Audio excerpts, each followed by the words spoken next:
he had gone to Germany. Shinichi Suzuki, for those of you who don't know, taught himself how to play at age 18. Taught himself to play the violin. Humbling for those of us who needed years and years and years of lessons. Taught himself to play, found a way to go to Germany, somewhere in that process befriended Albert Einstein. So he was hanging out with some pretty amazing minds, right? Einstein himself was a violinist, so we like to tout that. But just to stay in the story, so he's in Germany, he goes back to Japan. A lot of things happen in the world. And somebody brings him their child and says, will you teach my child? And it was like, well, let me think about this. How would you teach a child? And having come from a Japanese language to a German language, we've been in different countries, right? Where you're just overwhelmed with the difference and you're humbled at how hard it is to imitate and just do that. Yet you see the little kids just speaking it.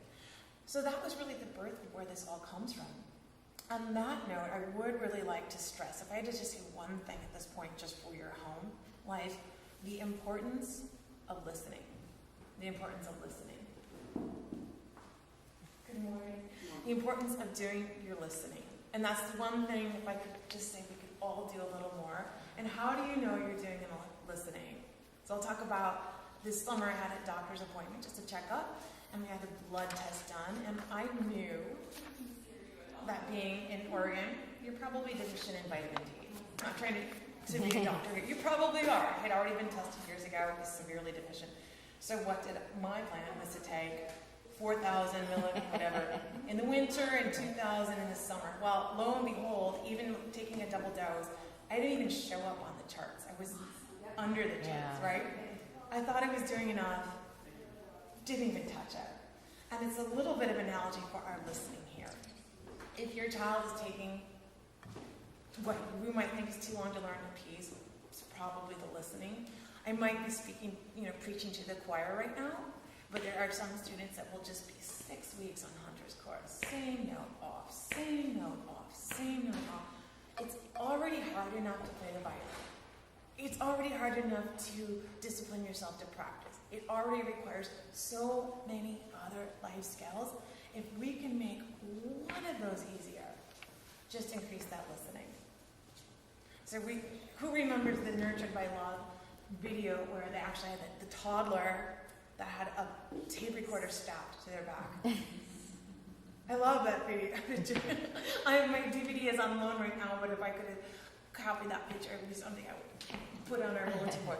But that is just go right back to it's how we learn a language.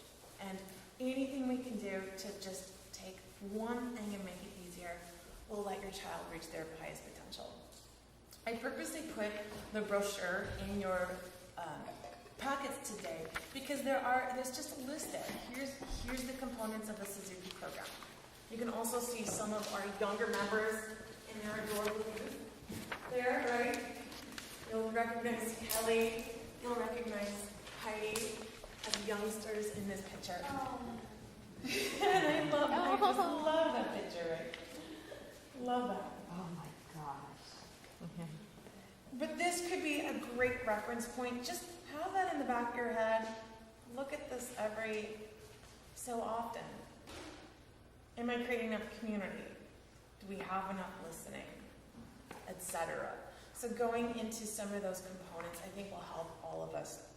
So if we say one leg of learning is learning how we learn a language, and we just apply that into music.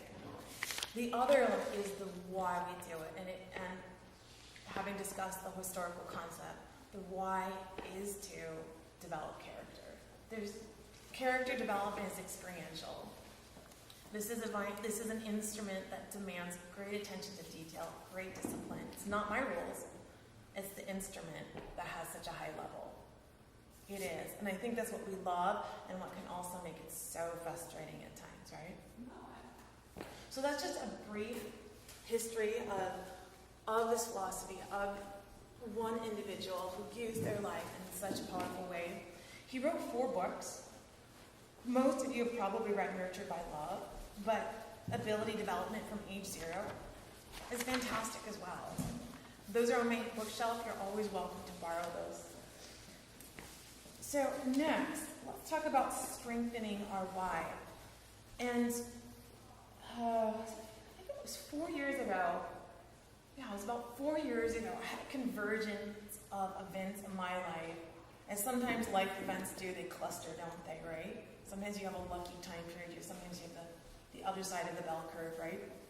And I was not on the life, these are exciting life events side of the bell curve. I was on the wow, and just almost like waking up going, what's going to happen today? And a lot of them really made me question music, why I'd gone into this.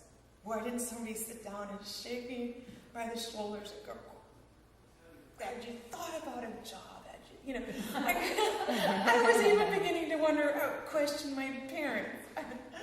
This has a happy ending, I assure you. But some of those things that happened in that time period, I have been challenged with an overuse injury since I was 21. And I kind of gotten through it. Somehow I got through grad school. Somehow I had a performing career when I was out east. And I was even doing a little performing when I first moved here. And then in that process, one of my last solos that I did, I was working on a piece that was in a real extreme position. And you can see that's doing that for a long time with your body is cutting off a lot of stuff. And my hand, which was kind of used to just having a little numbness, finally was just short-circuiting. Okay, so we hit a wall there. I had spent time writing books of music for children, was ecstatic when those were published, and heartbroken when, as soon as the business deal was done, the very next day, the person that I had worked with said, I'm losing my job due to the recession, we can't take on new projects. Okay, I get it.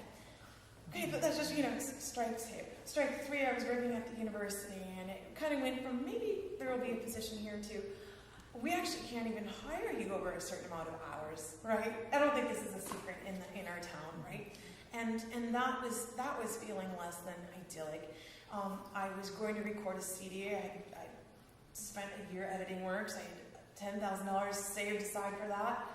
And one night, while closing my dresser door, I was going like that, and I was walking away. It was the exact moment that my cat jumped into the dresser door, and her leg broke, and all that money was refunded into emergency vet care and surgery for my cat. So that was the thing, and I became single, right? So then life just changed. Those were some of the bigger points, and it was really it wasn't even so much that they all led to such wonderful things, and you can know that, you know that those big challenges are going to have something awesome on the other side, but you don't always enjoy them, so it's helpful for us to think about that when our children are experiencing challenges. They're just hard sometimes, and sometimes they're sad, and sometimes they'll break your heart. But it was during that time period when I was kind of wondering, gosh, why did my parents never just pull me aside and talk to me about jobs, right? So here I am as an adult, come on, what kind of a parent was that? I never told them that. But at the same time, I'm meeting people with advanced degrees in math, working for engineers who are getting their jobs cut. We're going through changes, and it really was not even regarding what you had your higher education in. It was just a change in society. And that's the point for me. That was the inner shift was no more. I always knew I loved it, and it was a feeling. But now I had to be able to say in words. I had to be able to explain to somebody in concrete words, and that's what I've been doing the last 3 years. And I remember when we last got together, it was a few years ago, and I said, Debbie, I'll never have one of these unless I have something I feel like I have to say. And in some ways that's a mistake, because our fundamentals are so important, right? How many times does our health falter just because we didn't get enough sleep, we didn't drink enough water, and we didn't eat properly? How many times is that? It's not reinventing the wheel, right? So we could sit here probably every few times a year and just talk about practicing, and that would be a value. So I regret that, but because I had such an intentional thing in my mind that I had to be able to say this. And I felt that was culturally relevant because I saw so many changes in society. We saw the education vote in Eugene change a little bit, didn't we? Remember, that was when I was thinking about going back to school during this time period, I'm not sure I want to go into public education. That would be a passion of mine. I come from a lineage of teachers. I love it. Totally aligned with who I am as a person. And you saw those jobs getting, right? So you just saw changes everywhere. And in this time period, I was watching so many TED Talks. That's just, I hope to go when I'm online. I'm probably online too much, and maybe anyone else in the room finds themselves clicking too many links, right, or staying up too late. But I just was watching TED Talks, and it was at that moment I saw a TED Talk. I couldn't even tell you who it was, but it was a woman. She was an artist, a doctor, and extremely concerned about the environment because she noticed that so many of the diseases that were hitting children were environmentally related. She combined all three of those passions into these installations that educated people about health. And I was like, that's what I'm going to do. So it wasn't an immediately sign up for school. It was another 12 months of, okay, what could emerge? What do I feel passionate about? Going to LCC and going, oh, this is just not the right time. And just really thinking about it a lot. And I bring that up today because I didn't want anyone to think like I was abandoning music. And actually, I haven't had a chance to talk about this much. I really want to do more. And I hope that this gives me a greater influence, gives me a way to connect different things, because I think health and healing are walk hand in hand. I believe we heal through our passions. That doesn't mean we get the same body back, but I believe there's such a healing component of this. I would love to see, here's an idea, and perhaps there's a Suzuki Violin school in a senior care facility. Why, could we merge population? Is there a way to create something? I'm going about this so slowly. It will take me 8 years to finish a nursing degree. I've finished 3. I'm taking 6 months off. But I really hope that this gives me more. And I just wanted you to know that we hadn't always had a chance to talk about that, but that's sort of some of the decisions behind that. And then for me, this year is special because it has been challenging, just a lot of long days. I did decide to take 6 months off, and I hope this is my dream teaching year. So I really hope we can just really have high experience. And I do know that I need to reduce my teaching next year because my classes will get harder. So that's going to be a very individual thing with every student. We're not cows. I'm not hurting people. It's going to be so individual. Some people know people outside of the community. Sometimes there's already relationships started. But we can talk, and then we can just start to think about that and then work together for each family individually. So back to the why. I felt that if I couldn't say why, it wouldn't be important. It would just get flushed down society with all the challenges that we're having. It's so hard sometimes just to survive in life, and that I felt like if things we couldn't say them out loud to ourselves, it was going to be really easy to just put that violin down and never touch it again for the rest of your life. So that's been my quest. So I have good news though. I promised myself, I heard myself doing this talk in my mind, and it felt dire. It felt very dark. And I hope that I can come, I started to notice that. I'm like, that's not the message I want to convey. But those challenges, those moments in your soul where you really question things, really give you a lot of power. So the first thing for me was that we're just hardwired for greatness. So sometime in this time period, I had gone to the Oregon Bach Festival. I think somebody even gave me a ticket, and there were the cellists there. It's one thing to be a soloist. It's one thing to be a concert artist. You're an Olympic gold medal, or just to put it on another. You're already arrived. This person, in 5 days, they gave 5 different solo recitals, different repertoire, and had memorized every single one of them. I'm just, oh my gosh. But that's in all of us, isn't it? And I love studying those stories of extreme, like very extreme things. That's what I do kind of in my internet searching. What are the extreme? I click on 89-year-old that starts running marathons, retires at 8:01. True story. And